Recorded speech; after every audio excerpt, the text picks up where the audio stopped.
episode of Nights with Ebon Pinion. Tonight we're joined by this amazing author. Would you like to go ahead and introduce yourself?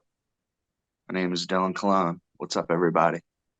Dylan writes amazing, raw, visceral horror, and we're here tonight to talk about his books in the past and what he has coming. So I actually have one of your books here that I thought we could show on camera, and I'm Hey, we're sure you twins. have I some got that too. one too. There we go. I own This House is Broken, book one on physical copies, but the other two books you have I own on my ebook, so they're not as fun to hold up. So I why feel did the you same about books. yes, I love having a physical copy. Me So too. why don't you tell us a little bit about what kinds of things that you write? So at least for right now, I write horror based on true events. It, I don't really, I don't really lean too much into my imagination. Like even when, even when I'm going through the inner dialogue of my characters, whether they're good or they're bad, they're reflections of things I've gone through. They're reflections of emotions I've actually felt. And if I try to step out of myself and talk about an experience or build a character that doesn't have the same experience I have, a lot of research goes into it. A lot of me even making calls to you or other indie authors like, hey, have you gone through this? What would this person feel like? So right now, I feel like that's a good starting place to root my writing in truth. Yeah, But I think absolutely. I think down the line though, I would love to try my hand at dark fantasy where I can lean on my imagination and just build worlds from there. Yeah. So that'll be fun. Oh, definitely. I think you would be really good at it too. Like to me, I've read quite a lot of work at this point, and you have such a remarkable handle on bringing such realness like to your fiction that it almost reads as nonfiction, and which makes sense since so much of it is based in like real life. I remember when I was reading This House is Broken for the first time and just being struck with conversations or like situations you had written that I had actually experienced in like real life, and it Mhm. was so weird to like see that on paper, but I think those things are so important because I felt so isolated in a lot of those things. And I was like, oh, no one, this is so weird and unique. No one has ever experienced this. And then I read your book and there it is. And I'm like, oh, I'm not the only person who has gone through things like this. And That I means think a lot. it's such a talent to be able to bring that to the table and to the conversation. That means so much. And I don't know if I could share this, and if I can't, we could edit it out. But the I feel like you paid me the ultimate compliment when you first read the book. You you wrote me and you were just like, this book was so triggering that I respectfully can't read the second one. And you were like, but if you want to tell me about the second one, like just tell me the plot and things that happen, you're like, I'm open to that. And to me, that like when I set out to write horror, I want it to be scary. Like I want it to trigger somebody. I want it to make them feel something. Even the kind of horror that I watch. I love Rob Zombie. I love The Exorcist. I love Cannibal Holocaust. I love this movie Martyrs. Like I dig into a lot of foreign horror. Like I watch horror from Canada, from Russia, from England, just stuff far away from the US because there's a certain grittiness to that foreign horror film that you're not going to get in a US horror film. So like I know that whenever I set out to write anything, I always, like I said, I root everything in truth. And my thing is, if it scares me, it's most likely going to scare the person reading it. So I wrote about the things that scared me and religious trauma and just certain things I experienced regarding it, certain things I've seen. It's something that scares me. So it's like the ultimate compliment when someone says, this was like so triggering, I can't even read book two. So like it's weird because normally you would want someone to read the whole series, and I do, but it's just it shows that I guess I did something right, trying to craft something scary for people. Well, your book has stuck with me, and it's one of those books that just it very much impacted me and influenced me as a reader and as an author. And it inspired me to also be more um to bring more of myself into my writing and to bring more of my experiences into it. I think that the way that you write, and we're going to talk about your other books that you've written because this is a series.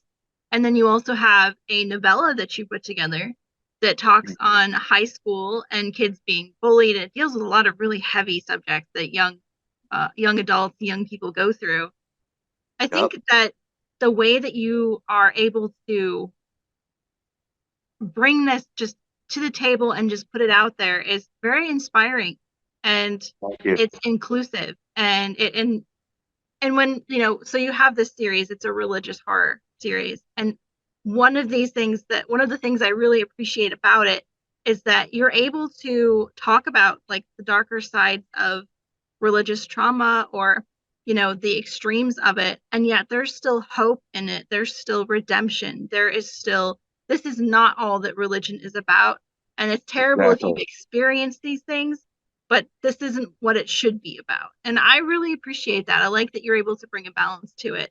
And whether people believe or not, I think that it's important that there is acknowledgement of it. Definitely. I appreciate that.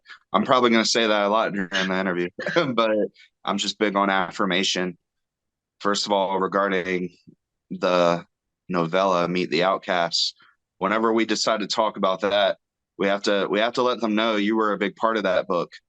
Like you're a whole character in that book. That Um, was that was quite the experience.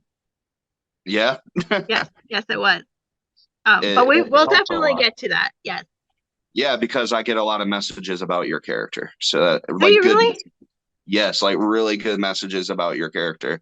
So I mean, man, we'll have to talk about a book too soon. But Definitely. I mean, yeah, but it means it means a lot to be told that someone's appreciative of the fact that I bring redemption to faith in the books because I feel like it's cool to tear religion apart.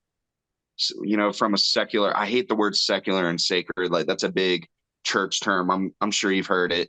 Yes. The way like people will say Christian rock is like sacred and then regular rock is secular. Like I hate the sacred secular divide, but it is a real thing. And so I kind of feel like within the secular world, it's you look really cool when you could release a book with a church engulfed in flames.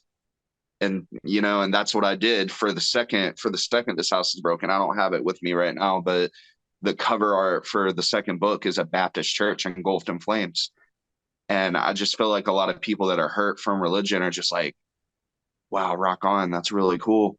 Or even other Christians who probably wouldn't think to go there are like, wow, that's really cool. Like sometimes I feel this way. But something that I feel like isn't given the same respect as when you speak good of God and when you speak good on the church.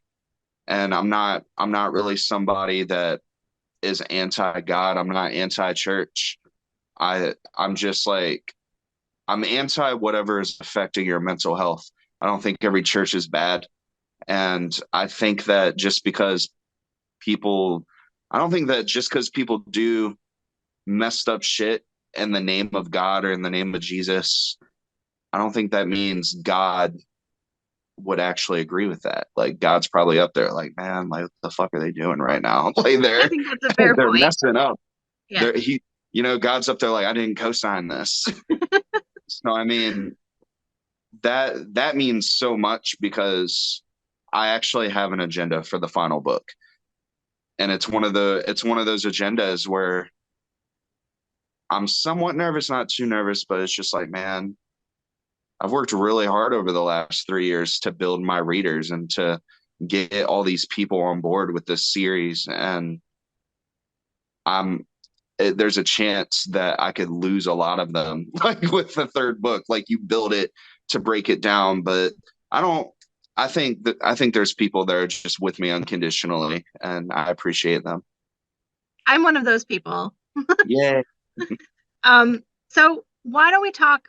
Why don't you tell us, like, give us an overview of how your first book started out and what it's about, and how you've evolved it into a series, Oh, okay. if you can. You I know you it's a might lot of content. well you could probably put this in the caption or promote it this way if you want. Because I'm gonna give you an exclusive. I've hidden the real story of what it's about for a while, mainly because I didn't want to face any kind of backlash. But I don't have to list names or anything like that, and I could plead the fifth and just play dumb. But I'm gonna tell you the real story of where this book came from. So the this book is based on one of my ex-girlfriend's mothers. And it was when I was new in my faith. Like I had just gotten saved, gave my life to Jesus, and I was dating this girl that I had been best friends with for like 2 years. And we had like like almost a 3 year relationship after this, like after being best friends and then deciding to be more. And this is where I met her mother, and that's who Evelyn is based on. It's based on my ex-girlfriend's mom. And so a lot of what you read in that book is real. I mean, of course, as far as I know, the real lady didn't kill anybody, and Evelyn kills people in the book. But a lot of small things throughout the book, like the way that there's a sermon out of everything. It doesn't matter what you watch, doesn't matter what video game you play. Nothing can just be what it is. It always has to break out into this big sermon. I describe Evelyn as being the head of the household and the head of what her children are going to believe, and how she had this very confrontational spirit about her and this big, like, just this big presence that people were afraid of. The real lady was like that, and even the family. Ironically, none of the characters are based on my ex-girlfriend, but they are based on the siblings. And this mother was in control.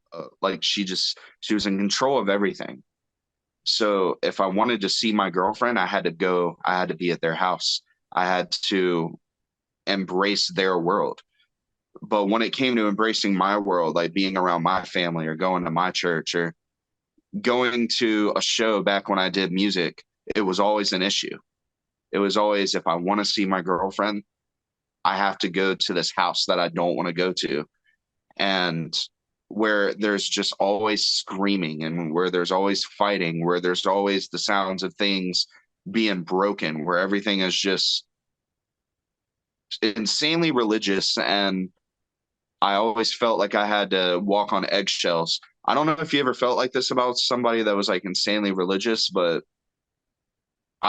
it's to the point where you're afraid to admit you like Batman, or you're hoping to God that in a regular conversation you don't accidentally slip out and say that you're into a certain book or something like that. Like just there's so much tension and so much walking on eggshells. And the real lady was so intelligent.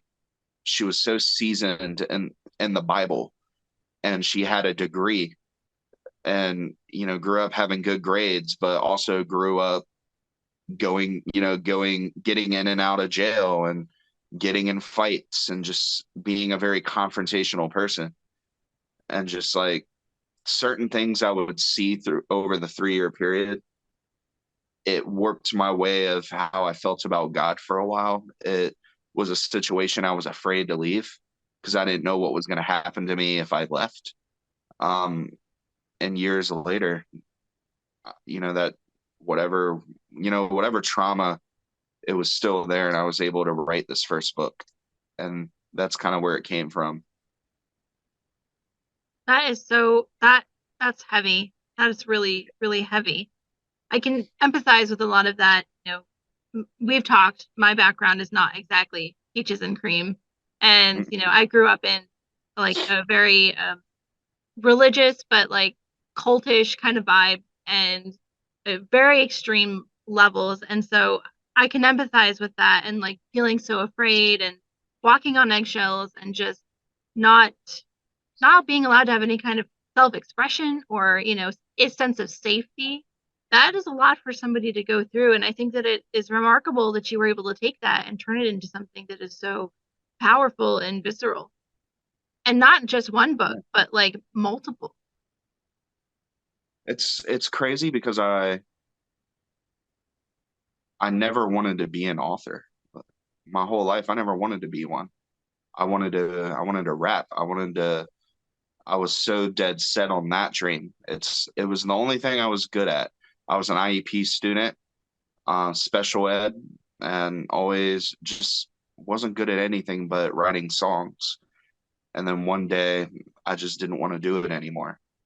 And I didn't know, like, not just that I not want to do it anymore, but I started doing shows and my vocals wouldn't last past like two or three songs. So it was to a point where it's like, man, like I wouldn't have even been able to do it as a career because what about tours and Yeah. going to a show every night and things like that? But besides that, I just did not feel, even now, like to this day, I know how to write a song. I have a recording studio in my room, but it's been a long time since I've even written anything. And it just put me in this deep depression because I've always been a dreamer. And I remember just kind of getting to a point where I didn't want to live anymore. And it was the closest I've ever gotten to suicide.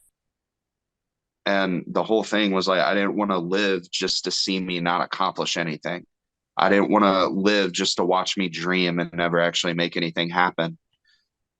So I remember I prayed, I said this prayer to God. I was like, Lord, I pray that you give me a dream, like give me something to chase. I don't care what it is. It could be the craziest thing in the world. Like, I'm like, but just make sure it's what you would want and give me some kind of fiery passion. And in a split second, like like literally like a bolt of lightning, the entire plot for that first book came to mind. And me and this girl had been broken up for 3 years, and I was engaged to another girl at this time. So it wasn't even like I was thinking of all this, you know what I mean? Like I'm Right. focused on the relationship I have now, but it was just kind of like, it's kind of like all the stuff I went through, God locked it up and God locked it in a cupboard or something. And one day it was going to get unlocked and I was going to be able to use it for a bunch of stuff. But yeah, I just started writing and everybody thought it was a phase because everyone knew I was always into music and never once did anyone close to me hear that I wanted to write a book. But I proved everybody wrong. I just kept writing. Then eventually, now my favorite store sells it. And it's been uphill since that. I feel like every week I'm getting to talk about this book for the last 3 years. So it's awesome. That's amazing. And that's so inspiring that you were able to keep this momentum and keep building on it and making it into greater and greater things. And I think that that's a great inspiration for people who are just starting out. And I think that you're that you never even like plan on being an author. I think that in itself is like such a powerful testament of like people's ability to learn and to do whatever they set their minds to. I heard a quote once and it was basically along the lines of the um the only thing that sets apart a creative person is their drive to create. Everything else in any medium can be learned. It can be expanded on, and you can create in anything that you want to. The most important factor is that you have a drive to create. And clearly you have that. And you were able to kind of redirect your vision and your passion into something, beyond your wildest dreams. And now here you are, 2 books later, Wow. nearly three.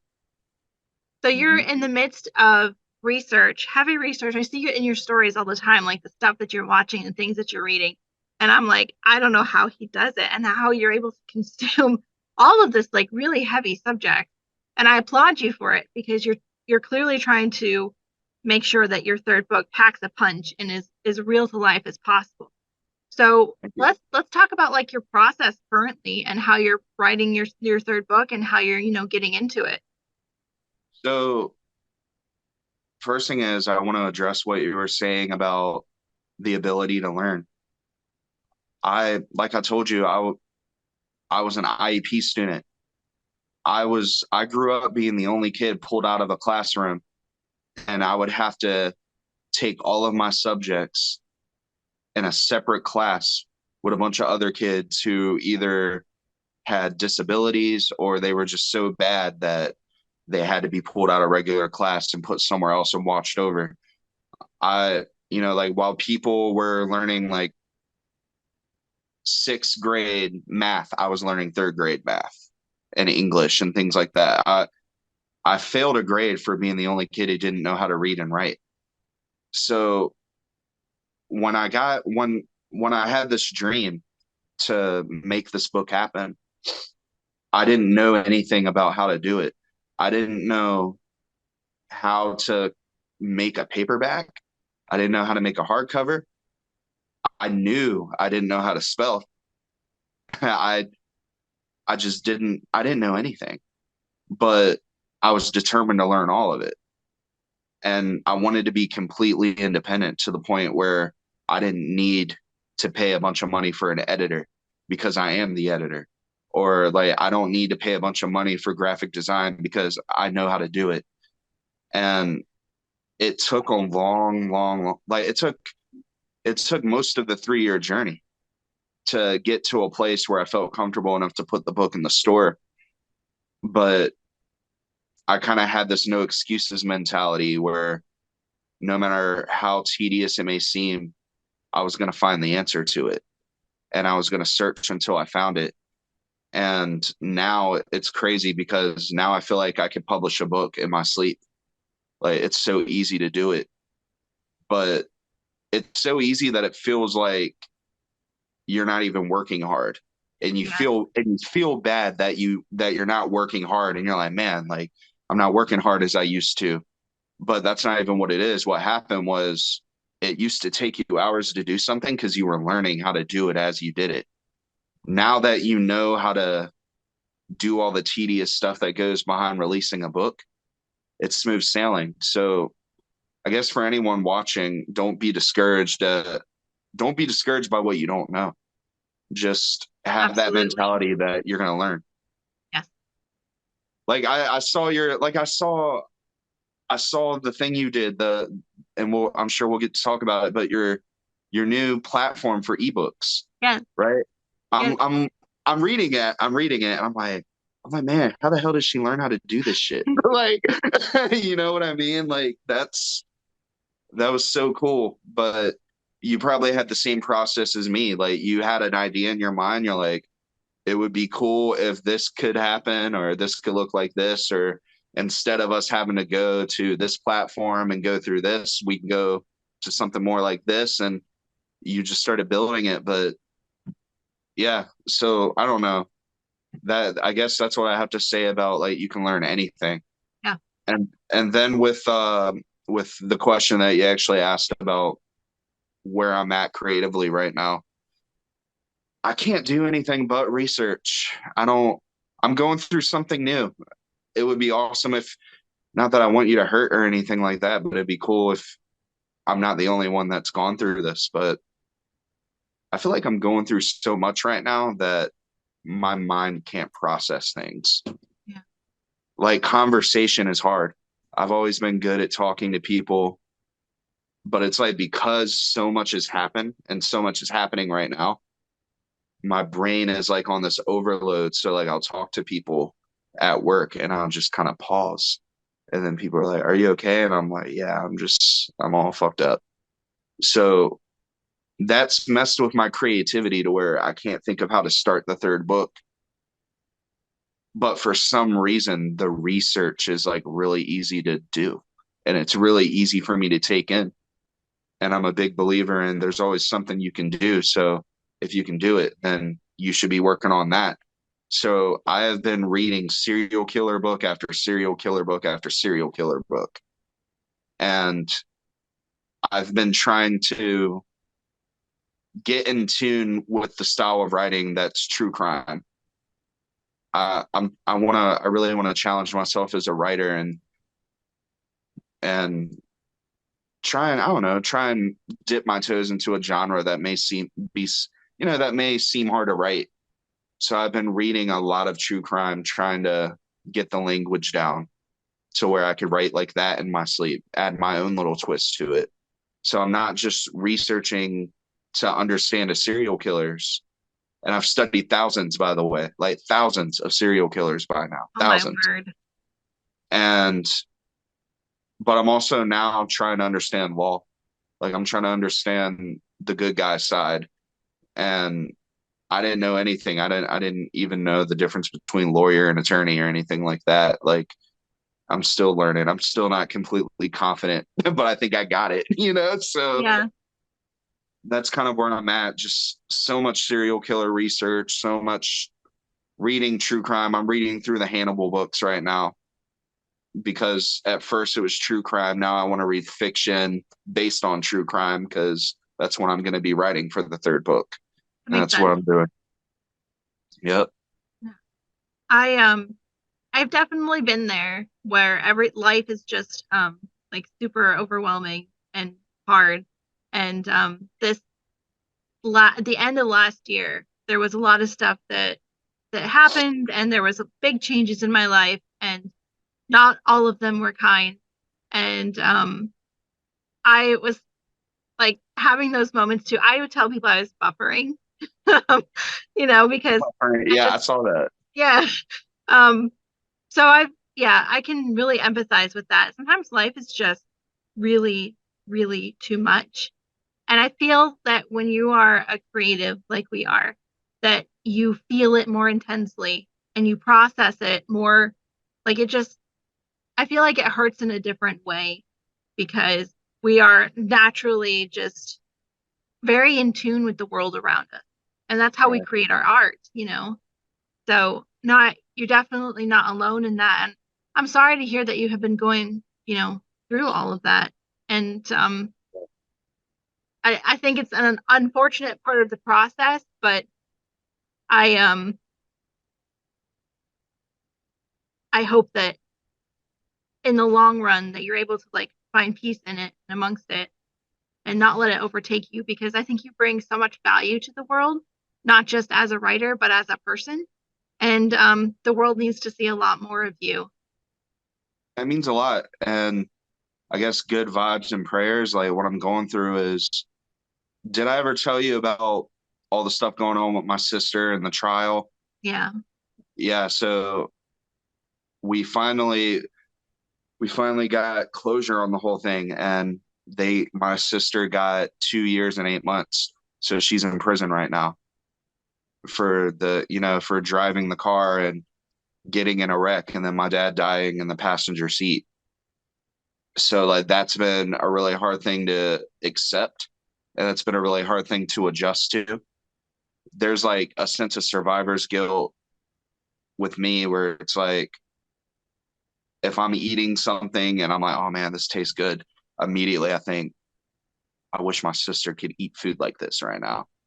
Or like if I get comfortable in bed and I feel like I'm about to fall asleep, it's like, oh man, my sister is in a closed up space with a sheet and she's cold.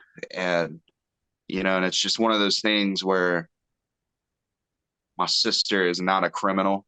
I'm very close to her. I hang out with her I've hung out with my sister every single week for the last 5 or 6 years. Like we are extremely close. And this whole court thing, this trial thing was dragged on. Like it went on from the end of 2020 when my dad died to just a few weeks ago. And like when I found that out, I did that. I don't know if you're able to see the door. I did. Yeah. Yeah. Like that was premeditated. I was driving and I'm like, okay, something's getting broken, but it's not my TV because I need that. So I was like, closet door. I don't need that. But yeah, that's just kind of, I feel like there's so many layers to that because when I think of, it's hard enough with my sister, but I'm just reminded that my dad's not here. And, but I guess if there's always positive and I'm always going to look for it. And something that my readers are going to love to hear is that the emotion the emotion they connected with in the first book that they felt they didn't get in the second book, they're going to get it in the third book because I'm going through shit again. Like when I wrote the second book, I was in my positive state of mind. I was in the gym constantly. I'm the heaviest I've ever been right now. I'm 260 pounds. I'm not proud of it. Um, my feet hurt every day. My back hurts every day. I can't breathe every single night. I try to go to bed. I'm having a hard time. I'm not in a good place, like health wise. And there's just a lot. I feel human again. I felt untouchable when I went through like 2 years of just always being positive and 2 years of success with like getting my book in my favorite store and hitting number one multiple times, like on Amazon sales. But I feel like I feel like I've been reacquainted with the feeling of grief and depression and hurt. And critics of the second book, they said that the depression and the emotion that feels so prevalent in the first book, they felt like I traded it for research in the second book. Hmm. That there was a lot of information in the second book. There was a lot of like well crafted cult characters and well crafted mass shooter characters, but they were like the emotion in the first book wasn't there. Well, I'm telling you, I feel like the third book is going to be what I've learned from the first book and what I've learned from the second book, and I'm going to merge it together and make the perfect book. Like that's my goal. It's an admirable goal. I think it's so important that we can take our pain and our trauma and turn it into something, you know, art and influence, the people around us and the world around us. And there's just something really special about taking a terrible situation or a terrible thing and turning it into something that is ultimately good. Absolutely. And the good thing about this is I feel like my book isn't the only one on a journey. I feel like I am. I have a lot of things to make right. Um, I talked about that agenda that the third book has an agenda. I feel like the first two books didn't. I knew that as soon as like right after I published the first book, the plan was to do three. Even when even how the first one ends, the last page says end of book one. I knew at that moment that this was going to be three books. And the plan was to show the most fucked up parts of religion and the most fucked up parts of humanity and make the reader question, where is God? How am I supposed to expect God to be good? How am I supposed to trust God? Like I wanted to raise every single question and every single doubt that you could possibly raise. And then I wanted to seek those answers out for myself and find them. Like I want there to be redemption at the end of the third book. I want God to be the winner. I want good to triumph over evil. I want love to triumph over hate. That's my agenda. And I'm gonna have to grow with my story in real time. I can't stay I can't stay 260 pounds, so I'm gonna have to get healthy while I'm also getting creative. And I'm gonna have to, get reacquainted with facing trauma head on instead of feeling like I'm conquering it all the time. Like not necessarily conquering it, but feeling like you've conquered it so you don't have to pay attention to it. Right. Like Yeah. I I'm definitely can back. understand that. Yeah, like I'm back with that fight. So I mean, I feel like there's going to be a lot of pain in this third book, but there's also going to be a lot of healing. And maybe even for my spiritual life, because like ever since the research process for book two, I haven't gone to church. Like I've been to church a couple times, but what I mean by when I say I haven't gone to church, what I mean is like I was a churchgoer. I went every week. That was my lifestyle. That's what I did. And that lifestyle stopped after I researched cults.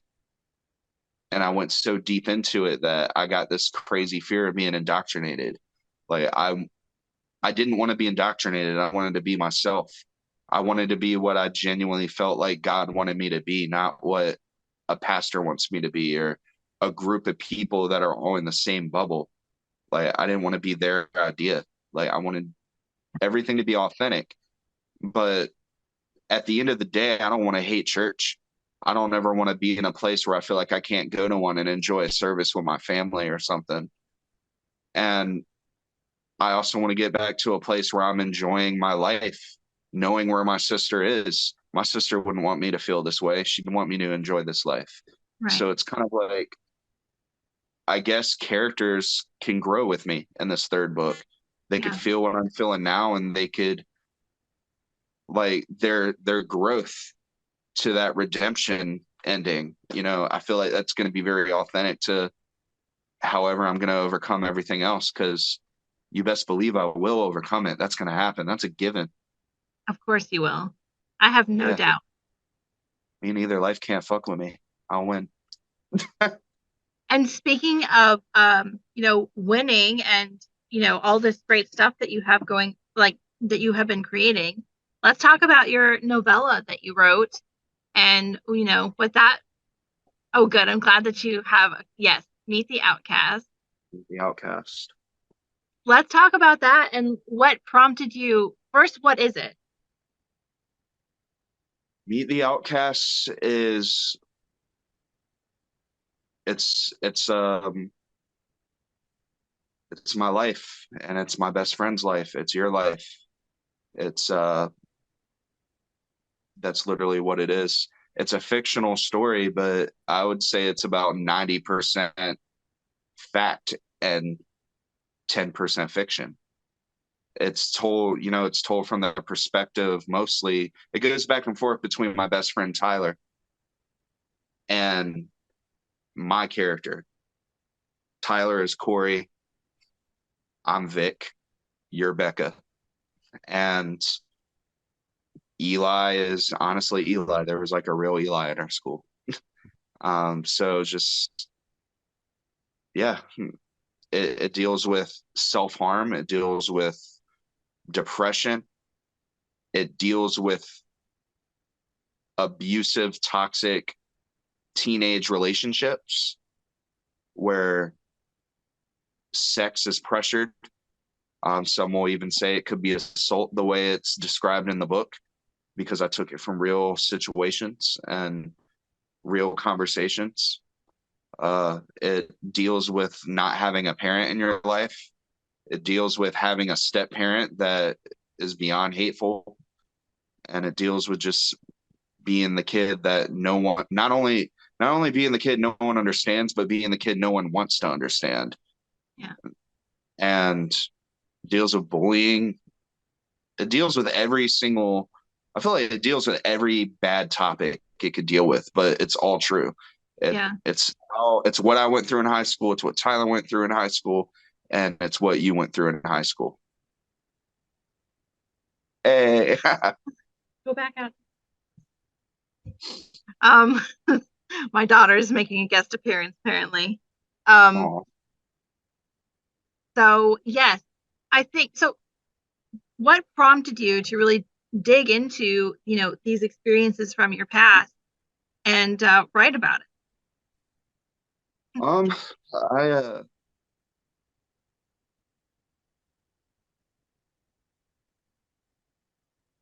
I wanted to save somebody's life.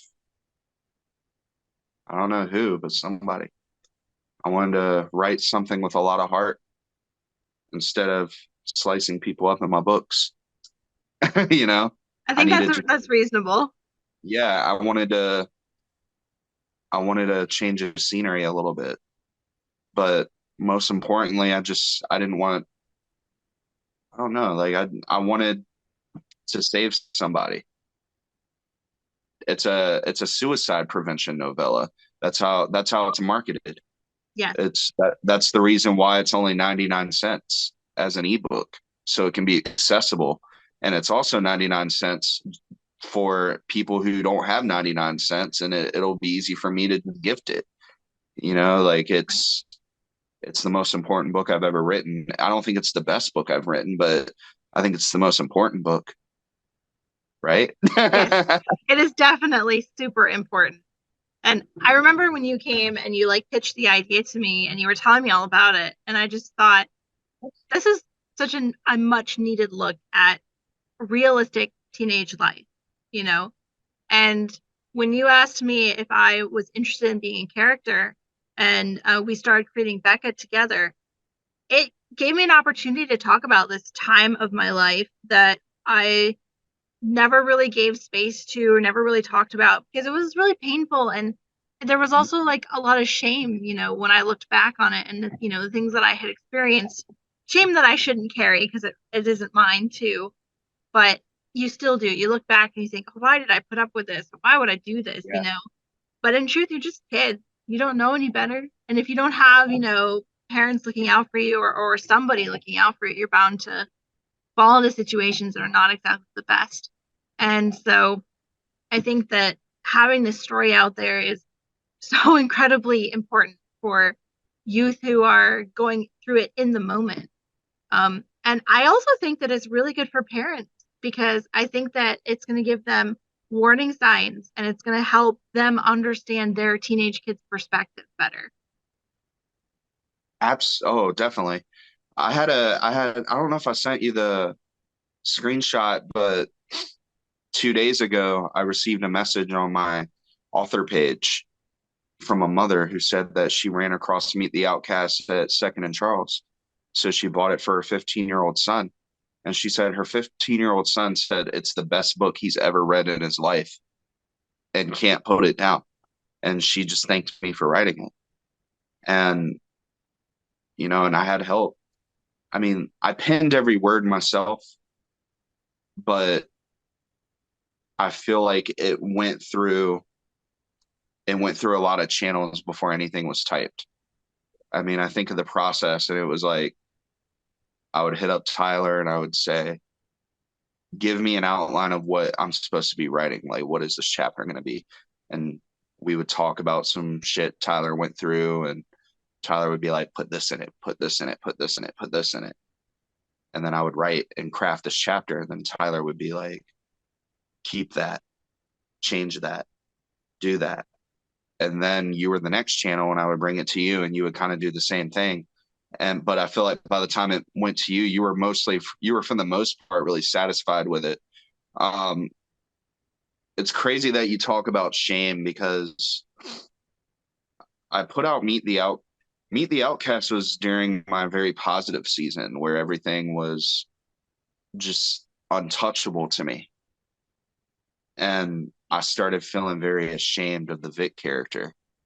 And I wanted to change Vic. Like I originally wanted Vic to be a punk rocker from San Diego who was in a band and he was going to have like really cool face tattoos and different things like that because I thought the real story was terrible. Like I thought what I actually went through in high school was not worth reading. Like I really felt that way. I just didn't think it was interesting.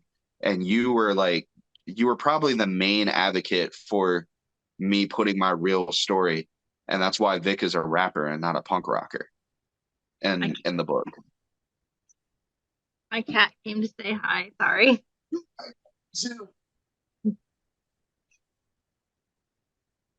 Well, look, we have like identical cats. They do. Kitty. This is Juniper. He's still really young, and so he doesn't listen. Although I guess that's kind of trending for cats. Yeah. I'm really glad that you decided to stick with your story, and I think that that brings or that it brought more realness to it, you know. And I feel like you were able to give your inner teenager a voice where maybe he hadn't had that before, and was able to like be heard and recognized. He didn't have an authentic voice. Like I said before I was doing this, I was writing and recording music. And we all know that when we're teenagers, we it's very rare that as a teenager you find yourself, that you know who you are, that you know who you're going to be. So a lot of it is you just trying to figure out what sticks, figure out what feels authentic to you. And I don't think I learned who I was until my 20s. So even though I was recording music and putting it out, it doesn't mean the music was authentic to how I really felt.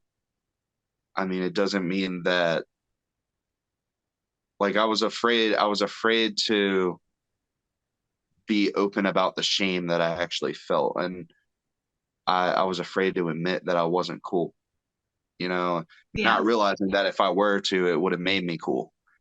But so I feel like, yeah, I feel like it wasn't until Meet the Outcast where the teenage me got a voice that wasn't swayed. It was 100% true. And it was take it or leave it. And I know it's 100% true because even when reading it, I'm like, man, I don't even like this person. Like, I don't like my character in the book, but it is what it is. It's I real. think we have like two coming of ages in our life, at least so far that I've experienced. We have like this transition from childhood into adulthood that it's awkward and scary and emotional and hormonal and like all of that. And I think that we have a second one like in our late 20s and our early 30s. And that's when we're like, oh my God, I am an adult. I have to deal with all of this stuff. And really, start putting aside that the youth and the like not put aside the youth, but more like um really come into what it is that we're good at and what it is that we want to do, you know? Exactly. Yeah. And what's funny, and what's funny is the stepdad character George that every reader hates. Yes. I remember like something I told people in the DMs was like, George is actually really nice now because in real time, Tyler has a daughter and Tyler is married. So like Tyler's come a long way from the character that you get Meet the Outcast. And I was really convinced that the real George was a softie now. But my last interaction with this guy a few months ago was confrontational, and the man's still an asshole. So Some people some don't things never, change.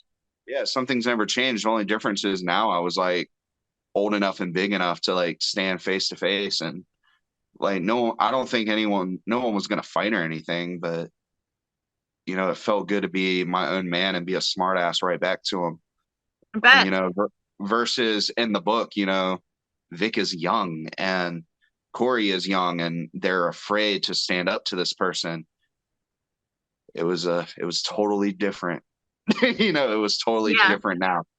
So I mean, that's something for readers to look forward to as well, is that in real time, the Vic and Corey and Becca characters are going to grow. I mean, I look, think I think that would be so cool if like after you're done with the series, whatever you decide to end it, you have like a flash forward where you show them all in like their present day doing what they do. And I think that would just be so satisfying. mhm. And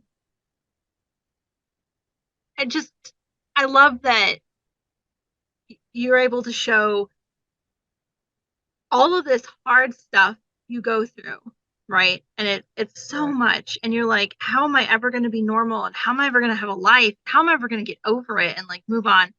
And yet here you are, you're building your life, you're working through it. You are doing such a good job, even when it feels like you're not. The fact that you're still acknowledging it and you're still trying and you still know that you have more to go, that is so inspirational. And that you're not letting the past define you and you're not letting it hold you back. That, yeah, it's hard and sometimes it can hurt a lot, but there's so much more to look forward to than there is that is behind you. That's the same with you. That's your story too. You do the same thing. We're one and the same. And I appreciate the compliment. The I feel like that's the next step though. After this house is broken, three is done. I gotta regroup and write a second Meet the Outcast. There's gonna be several. I mean, like the way Tyler and I kind of described it, it's gonna be like Goosebumps. It's gonna be a bunch of novellas. I Like like none of these that. books, yeah, none of these books are gonna be long. It's gonna be a bunch of like 150-page books. And we're just going to try and capture everything up to the present time. And, so I imagine in the second book, my first love creeps in there and ruins my life. So, yeah, As the first love tends to do. it does. That's so It absolutely exciting. does.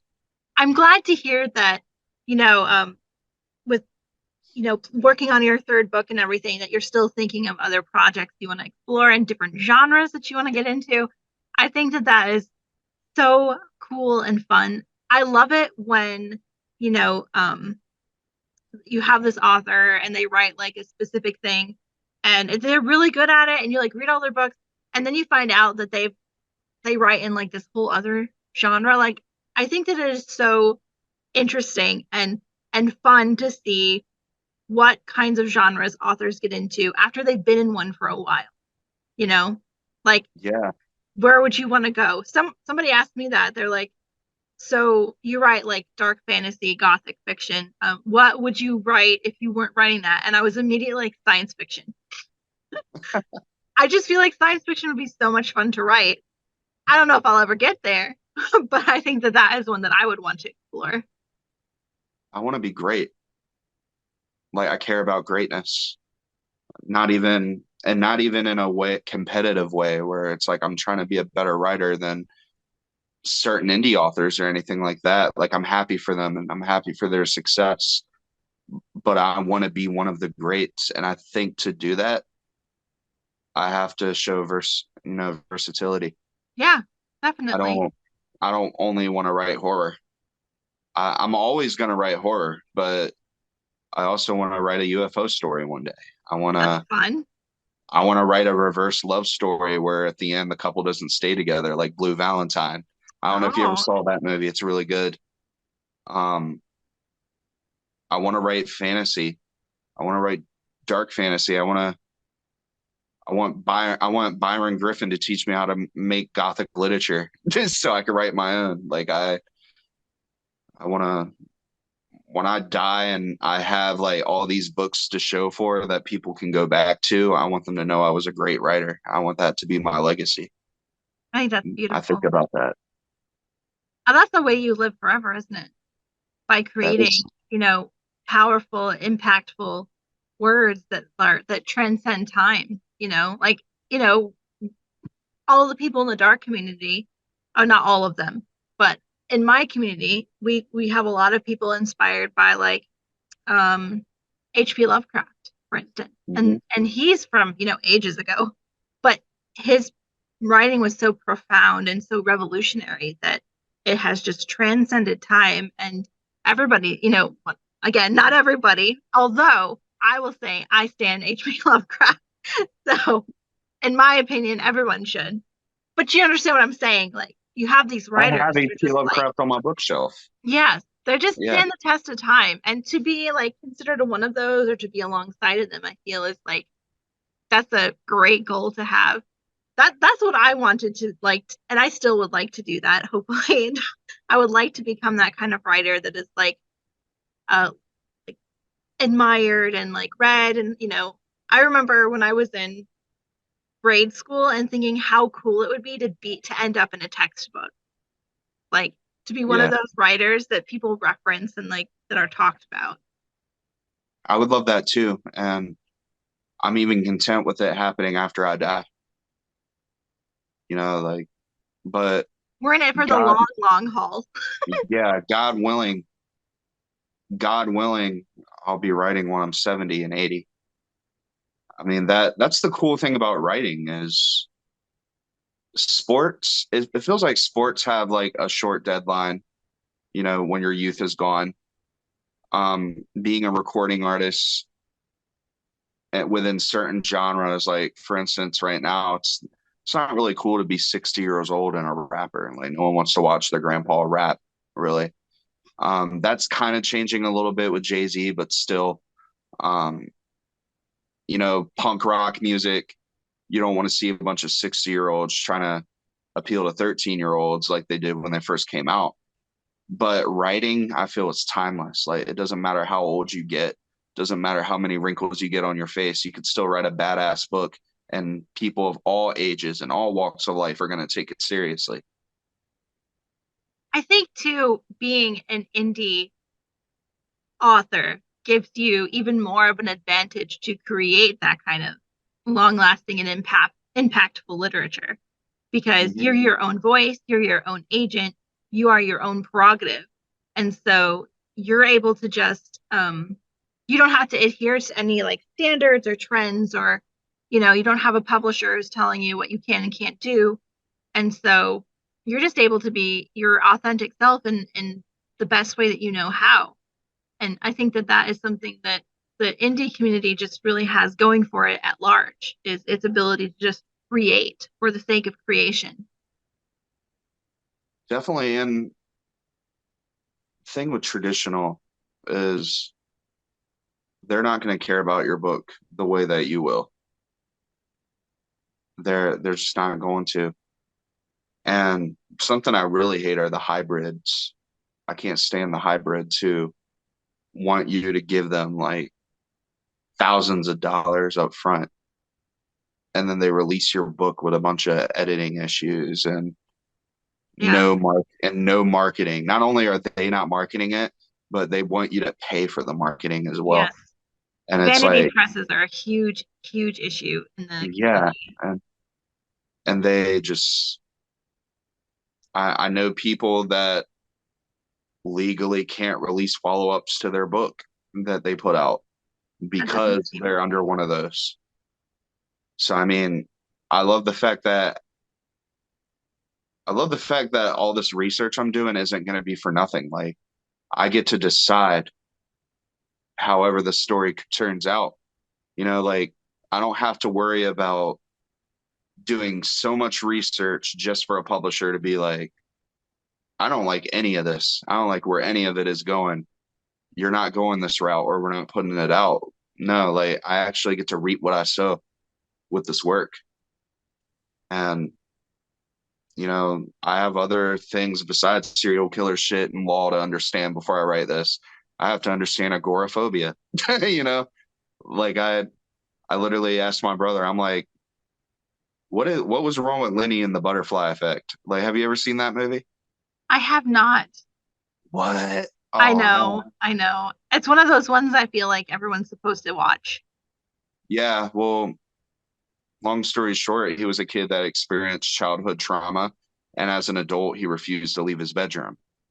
Oh, And I was like, I have a character that's going to go through that, but I don't know what it's called. And if I know what it's called, I could research it so I could write this person down to a T. So I started asking around. I'm like, what was wrong with Lenny? And people were like, I really don't know.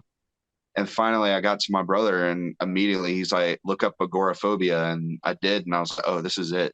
So, like, now I'm going to have to try my best to understand that down to a T as well. So, I mean, a publisher may not have even let me touch on that subject for whatever reason. So, I mean, it's awesome. It's awesome to have this freedom as long as Amazon lets you have Yeah, that's true. it. Good old Amazon. I know.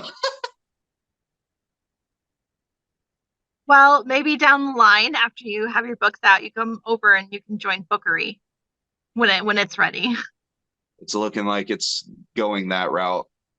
I it was like it was like the past ever since I had that conversation with you today, I saw all kinds of posts about it. Yep, Like that petition is getting so much support, and that's awesome. it is. They're gonna have to answer that. Yeah, Like I would be so mad. Like as hard as I'm not saying no one works hard, but like I'll speak for me.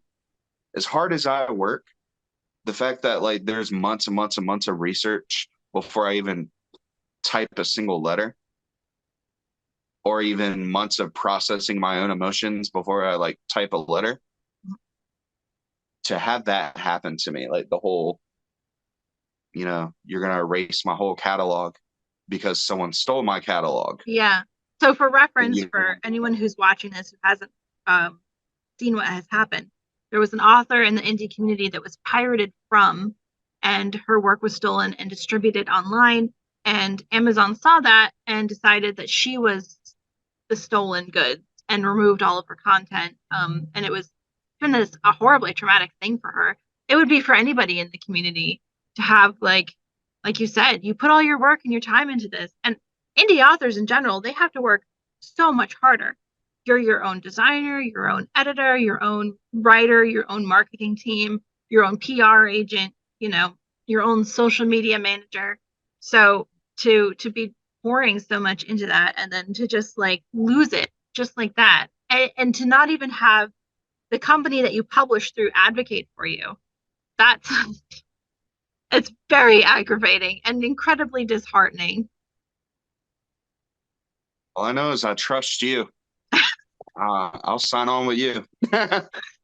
Well, our goal with Bookery is to we're aiming for a soft launch in April. And the goal of Bookery is to be an exclusively indie ebook platform. So all of Mhm. the ebooks will be a low price so that everybody can afford it because I believe books in general should be affordable no matter what your income level is. Everybody Correct. should have the option to be able to read. Now with physical copies, that's really hard to do because of production costs. With ebooks, the idea is that we'll be able to reach more people with lower prices and be able to compete with other companies that Hmm. have ebooks and also pay authors fairly and transparently, instead of like being paid for pages read, for instance. So Yeah, I'm very excited about it. I hope that it will be a really good thing for the indie community at large because I think eliminating traditionally published works and only keeping it to indie people will just give us a better chance to shine and be appreciated as an industry. I feel like there's not a lot of respect for our industry and we're kind of looked down upon. There's like this stigma about, yeah, indie people are self-published, which is absolute nonsense. So my goal is to break that stigma, to demolish the gatekeeping and, make sure that everybody has a chance to be seen and heard. exactly. That's ideal. And it brings me back to the Steve Jobs of the world. The I don't know if this is true, but I mean I was watching one of the Steve Jobs movies and he was tired of using his Walkman. He was tired of having to like constantly flip from tape to tape. And then once it became like CD player, he was tired of having to carry this big CD case around and like flip CD to CD. So out of like his frustration of that, it was how cool would it be to just like have all your songs in your pocket? And then he came up, with the idea of like, well, songs are MP3 format. You create like an MP3 player type of thing, you get a screen on it and, all that. So, I mean, it's kind of the same thing. You see a problem in the world and you're finding a solution to it, and it's going to change everything. I hope so. We're out to be revolutionary. People like us, we're here to change the world and shake up the way things have always been done. Absolutely, we are. And I don't know about you, but having my ebooks ridiculously cheap never bothered me. I I've always cared more about everybody getting to read my book more than everybody buying it. Yeah. And I'm not opposed to making money. I'm definitely not. My dream would be to make a living off of what I write, but I feel like if people always I feel like I would always gift somebody my book if they couldn't buy it but genuinely wanted to read it. You know what I mean? Like I don't think Yes, I could ever I absolutely. can't let a potential reader just walk away. I can't. Yeah. That's why we do it though, you know. Mhm. I think, it isn't for the sake of the money, although money is nice because it does help pay the bills. But at the end of the day, we're creating it because we want to make a lasting impact on the world and make it a better place. And, if it helps somebody along the line, then that is what makes it all worth it at the end of the day. Mhm. So, Sure. yeah, I think that's really exciting. Um, It is. I'm so happy and excited that we got to talk about your project and everything that you have been up to. And I just I really appreciate that we connected on Instagram, way Me back too. in the day. And I'm Yeah. glad that, that we became friends. And, I know the life has been really busy and everything's been off, off and on and whatever. But you are one of those people that I'm just so incredibly grateful that I got to know. Your books have impacted me. You as a person has impacted me. Thank you. And I was just really excited to have the opportunity to bring you onto my platform and share some of you with my world because, I'm thankful. I'm so thankful for that. I feel like I've been in the shadows. I haven't released any video content in months because I've just been going through whatever I'm going through and I've been researching. But I was like, hey, if I'm gonna come out of the shadows on, in the flesh like video, it's gonna be here. well, I've kind of been looking at it as like, okay, Dylan's in his cave and he's studying and he's working Yeah, super hard. And then all of a sudden you're just gonna like break out and bust out and it's gonna be this awesome work. So that's what's gonna I happen. I promise you. so I have Yeah. changed a lot, since I read your first book and I've Mm. grown a lot. And so I'm going to be reading your second book now because I feel like Yeah, I'm in a place in my life where I can do that so that you I should. am prepared for book three when it comes. So I'm all caught up. Hmm. I would love for you to read the second one, and I got to read your second one, not just your poetry book, but you released a fiction novel as well.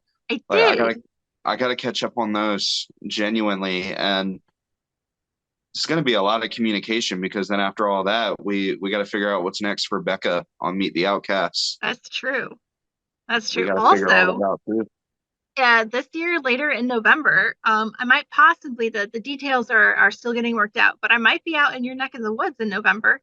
So we Oh, might we be got to able to meet like up. meet up and that would be really, really cool. That would be amazing. That would be awesome. Yeah. So I will definitely keep you in the loop with the details as they progress. So, but I'm so just thank you so much, Dylan. I just want Thank you to you. know just how important you are to the community, how important your story is, not just what you're writing, but you as a person. And I just find you very inspiring. And I'm Thank you. looking forward to everything that you're going to create and put out into the world. And I know that it's going to be good. I feel the same. It's a heart. It's supposed to be a heart. I feel the same. So, Thank you. where can readers find your books at, and what is the best way for them to connect with They can find my books at dylanwriteshorror.com. They can find it on Amazon, ebook, paperback, hardcover. You can find my books on any social media platform. It'll be in my link tree, and it's all like it's very easy to find all I'll my include books. it in the caption below so people can find you directly. Thank you. Well, thank you so much. And yeah, this has been really great. And I'm super excited to see what you come up with. And, as your next book comes out and you're getting ready to do all that, I'd love to have you back and we can talk about what it is like post release of your third book and how you're feeling. And, I just think that would be really cool to see now, before and after also. It will. My goal is to be the most superior version of myself ever, to be not 260 but 200. That was like my prime weight. I want to be 200 pounds. I want to have a lot more knowledge, a lot more peace spiritually and mentally. Um, I want to experience the redemption that I want to write about. I want it to be very authentic, and maybe that's what God intended, God, the universe, whatever people believe in.